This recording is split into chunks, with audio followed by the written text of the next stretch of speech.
오늘은 공동체 성경 읽기 153회차 말씀입니다. 역대하 13장부터 15장까지의 말씀, 그리고 시편 148편의 말씀을 읽고 묵상하는 날입니다. 이 시간에는 역대하 14장의 말씀을 함께 읽었는데요. 14장에는 아사 왕에 관한 이야기가 나오고 있습니다. 특별히 우리가 읽은 이 9절부터 15절까지의 말씀은 아사 왕과 구스 사이의 전쟁에 관하여 기록을 하고 있습니다. 이 기록은 열왕기에는 없고 역대기에만 있는 사건입니다. 오늘 본문에서 아사 왕은 전쟁을 하면서 온전히 하나님만을 의지합니다. 이 아사 왕이 하나님께 부르짖으며 한 기도는 하나님께서 돕지 않을 수가 없었던 기도였습니다. 먼저 역대기가 말하는 아사 왕에 대해서 좀 살펴보겠습니다. 아사는 하나님 보시기에 선하고 정의로운 왕이었습니다. 우리가 읽지는 않았지만 역대하 14장 2절, 그러니까 오늘 본문의 위쪽에 나오는 말씀을 보면 2절에서 이렇게 기록하지요. 아사가 그의 하나님 여호와 보시기에 선과 정의를 행하여. 그러니까 아사는 하나님 보시기에 정의로운 왕이었다는 겁니다. 그렇게 선한 왕이었던 아사가 어떤 일을 했는지가 3절부터 5절에 나오는데요. 제가 그 말씀 한번 읽어드리겠습니다. 이방 제사와 산당을 없애고 주상을 깨뜨리며 아세라상을 찢고 유다 사람에게 명하여 그 조상들의 하나님 여호와를 찾게 하며 그의 율법과 명령을 행하게 하고 또 유다 모든 성읍에서 산당과 태양상을 없애매 나라가 그 앞에서 평안함을 누리니라. 아멘. 아사 왕은 이방신의 제단과 산당, 그러니까 산에서 제사 드리는 공간을 다 없앴습니다. 우상의 신상을 깨뜨렸고요, 여호와 하나님의 율법을 지키도록 했습니다. 그렇게 우상의 제단과 신상을 없애니 나라가 평안했다라고 5절에서 기록하고 있습니다. 하나님께서는 그렇게 선하고 정의롭게 행하는 아사에게 평안을 주셨습니다.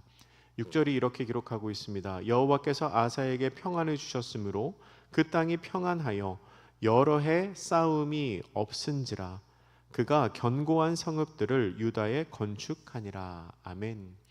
하나님을 잘 섬기니 땅이 평안하여 여러 해 동안 싸움이 없었다는 겁니다. 얼마 동안이나 평안했을까요? 14장 1절에 이미 그 답이 나와 있는데요. 1절 마지막에 이렇게 기록하고 있죠. 그의 시대에 그의 땅이 10년 동안 평안하니라. 그러니까 하나님께서 아사가 통치하던 시대에 10년 동안 유대 땅에 평안을 허락하여 주셨다는 겁니다. 그러면 아사 왕은 그 평화의 시대를 어떻게 보냈을까요? 아사는 평화의 시대에 단순하게 혹은 게으르게 그 평화를 누리고 있지만은 않았습니다. 14장 7절 그리고 8절에 보면 7절에서 아사는 성읍을 건축하고 보수합니다. 그리고 8절에서는 군대를 정비하여 유다 지파 중에서 30만 명, 그리고 베냐민 지파 중에서 28만 명, 총 58만 명의 군대를 준비합니다. 그때는 분명히 평화의 시대였습니다. 하나님께서 아사에게 평안을 주셨습니다. 그런데 굳이 이 평안의 시대에, 평화의 시대에 성곽과 망대를 보수하고 군대를 준비할 필요가 있었을까요? 이렇게 하는 것은 오히려 평화를 주신 하나님에 대한 불신앙의 모습이 아닐까요? 아니요, 그렇지 않습니다.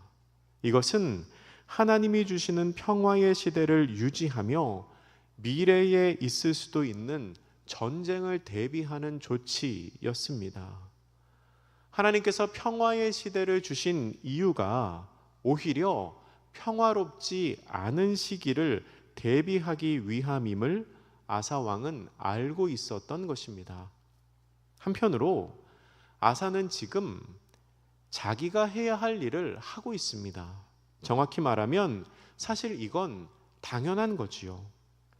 다른 사람이 그렇게 하지 않아서 특별해 보일지 몰라도 왕으로서 당연히 해야 할 일을 하고 있는 겁니다. 성읍을 보수하고 군대를 정비하는 것은 왕으로서 그가 당연히 해야 할 업무입니다. 그러니까 해야 할 일을 했을 뿐이라는 거죠. 제가 엊그저께 새벽에 일어나 보니까 저희 집 곳곳에 이렇게 메모가 붙어 있더라고요. 주방에 가니까 엄마, 우리를 위해서 맛있는 요리를 해주셔서 감사해요. 메모가 있고, 그리고 제가 보는 거울에는 아빠, 우리를 위해서 일해주셔서 감사해요. 이렇게 써 있었습니다. 메모가. 그러니까 저희 딸이 밤에 이렇게 메모를 곳곳에 붙여 놓은 거예요. 집안에. 기분이 좋더라고요. 고마운 마음이 들었습니다. 지금 초등학교 5학년이거든요. 그러니까 감사를 표현할 수 있는 나이가 됐다는 게 저한테 참 감사하더라고요. 참 고마웠습니다. 근데 한편으로는 그런 생각이 들었습니다. 너한테 칭찬받으려고 일하는 거 아니야. 되게 이상한 아빠죠. 완전 대문자 T 아빠인데, 여러분 오해는 하지 마십시오. 제가 저희 딸을 사랑하지 않는 게 아닙니다. 저희 딸 굉장히 사랑하고 굉장히 고맙고 감동적이었습니다. 근데 아빠 저희를 위해서, 우리를 위해서 일해 주셔서 감사해요 라고 쓴 메모를 보면서 제가 사역하는 목적이 누군가에게 칭찬받기 위해서 하는 거는 아니라는 생각이 제 마음속에 들었다는 겁니다. 그냥 제가 마땅히 해야 할 일이죠. 저는 저의 일을 하는 거고, 물론 저를 보면서 고마움을 표현해 주는 건 너무 고맙지만 칭찬받으려고, 누군가에게 감사의 인사를 드리려고 제가 제 일을 하는 건 아니라는 겁니다. 여러분, 우리가 그리스도인으로서 마땅히 해야 할 일들이 있습니다. 때로는 그 일로 칭찬받을 때도 있지만 사실은 당연한 일을 하는 겁니다. 기도하고 찬양하고 예배하고 감사하고 헌신하고 충성하고 봉사하는 거, 사실 우리가 해야 하는 일 아닙니까? 하나님께서 우리에게 주신 은혜가 그것보다 더 크기에 우리가 내가 할 수 있는 것으로 하나님께 감사를 표현하며 돌려드리는 것, 마땅히 해야 하는 일이지요. 그리고 중요한 것은 그러한 일은 위기의 시대에 하는 것이 아닙니다. 특별한 일이 있을 때, 특별한 이벤트가 있을 때, 어려움이 찾아왔을 때 하는 게 아닙니다. 평화의 시대에 하는 거지요. 평소에 내가 할 수 있을 때 나에게 주어진 내가 해야 할 당연한 일들을 하는 겁니다. 우리가 오늘 함께 읽은 9절 이하에는요, 구스 사람 세라가 쳐들어오는 장면이 기록되어 있습니다. 10년간의 평화의 시대가 끝난 것이지요. 9절은 이렇게 기록합니다.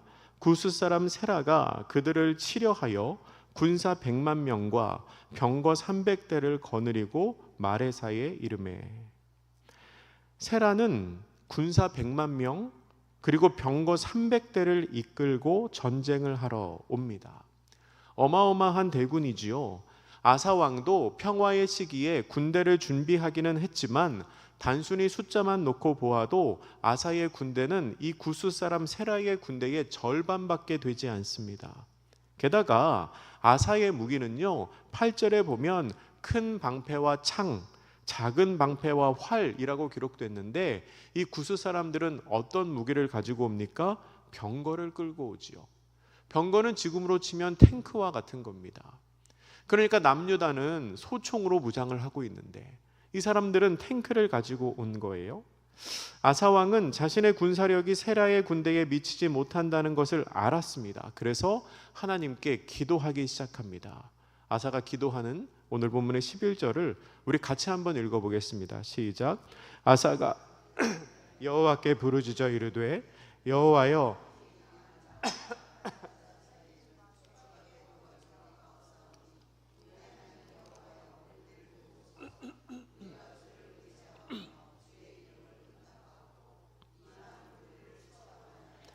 여호와여, 주는 우리 하나님이시오니 원하건대 사람이 주를 이기지 못하게 하옵소서 하였더니. 아멘. 아사가 지금 드리고 있는 이 기도는 너무나 간절하면서도 또한 온전하게 하나님께 의지하는 기도입니다. 자신의 실력으로 한번 해보다가 안 되니까 하는 그런 기도가 아니라 처음부터 자신의 능력 없음을 인정하고 하나님께 의탁하는 기도였습니다. 이렇게 기도하지요. 하나님, 힘이 강한 자와 약한 자 사이에 하나님밖에 도와주실 분이 없습니다. 우리를 도와주시옵소서. 우리가 하나님을 의지합니다. 주님은 우리 하나님이시오니 사람이 주를 이기지 못하게 하옵소서라고 기도합니다. 그리고 그렇게 기도한 결과가 어떻게 되나요? 오늘 본문 12절에 보면 여호와께서 구스 사람들을 아사와 유다 사람들 앞에서 치시니 구스 사람들이 도망하는지라. 아멘. 아사 왕의 기도를 들으신 하나님께서 구스 사람들을 치셔서 구스 사람들로 하여금 도망가게 하십니다. 그리고 13절과 14절에서는 아사의 군대로 하여금 구스 사람들을 추격하게 하시고 승리하게 하시고 노략하게 하십니다. 완벽한 승리를 주신 것이지요. 아사 왕이 드린 기도를 조금 더 생각해 보기를 원하는데요. 그의 기도 중에서 특별히 여호와여, 주는 우리 하나님이시오니 원하건대 사람이 주를 이기지 못하게 하옵소서라는 부분은 굉장히 의미 있는 표현입니다. 사람이 주를 이기지 못하게 하옵소서. 이 기도는요, 전쟁의 프레임, 전쟁의 양상을 완전히 바꾸는 기도입니다. 지금 아사 왕이 사람이 주를 이기지 못하게 하옵소서라고 간구하는데, 이 문장에서 사람이 누구일까요? 여러분, 사람이 누굽니까? 구스 사람 세라죠. 그렇죠. 역시 다들 이제 지혜로우셔서 금방금방 아셔요. 그러면 주는 누굽니까? 주는 하나님이죠. 하나님이에요. 지금 아사 왕은 기도하는데 어떻게 기도하냐면 구스 사람 세라가 하나님을 이기지 못하게 해달라고 기도합니다. 근데 여러분, 이거 조금 이상하지 않습니까? 이 전쟁은 실제로 누가 하는 거지요? 구스 사람 세라와 남유다의 왕 아사가 하는 겁니다. 둘이 싸우는 거죠. 세라와 아사가 싸우는 겁니다. 근데 아사 왕은 기도하면서 자신이 들어가야 할 그 자리에 하나님을 넣습니다. 그래서 이 전쟁을 아사와 구스 사이의 전쟁이 아니라 구스 사람 세라와 여호와 하나님 사이의 전쟁으로 만들어 버립니다. 그럼으로써 이 전쟁은 질 수가 없는 전쟁이 된 것입니다. 아사 왕은 이미 생각하고 있었습니다. 이 전쟁은 내가 하는 전쟁이 아니라는 겁니다. 하나님께서 하시는 전쟁임을 알고 있었습니다. 내가 하는 전쟁이 아니라 하나님께서 하시는 전쟁이니 사람이 하나님을 이기지 못하는 것을 보여달라라고 기도하고 있는 겁니다. 말씀을 정리하겠습니다. 사랑하는 성도 여러분, 평화의 시대에도 내가 해야 할 일은 해야 합니다. 아니, 오히려 내가 해야 할 일을 하는 것은 평화의 시대에 해야 하는 겁니다. 그리스도인으로서 내가 해야 할 일은 무엇입니까? 아사 왕이 하나님께 드린 이 기도는 전쟁의 프레임을 바꾼 기도였습니다. 전쟁은 하나님이 하십니다. 싸움은 하나님이 하십니다. 우리의 문제를 하나님께 맡겨드리는 그러한 지혜가 있는 저와 여러분이 되시기를 주님의 이름으로 축복합니다. 함께 기도하실 때에 주님, 제가 해야 할 일이 무엇입니까? 그리스도인으로서 마땅히 주님 앞에 돌려드려야 할 나의 헌신이 무엇입니까? 알게 하여 주시옵소서 기도합니다. 그리고 사람이 주를 이기지 못하게 하옵소서. 주께서 저의 전쟁의 주권자가 되어 주시옵소서. 함께 기도하겠습니다.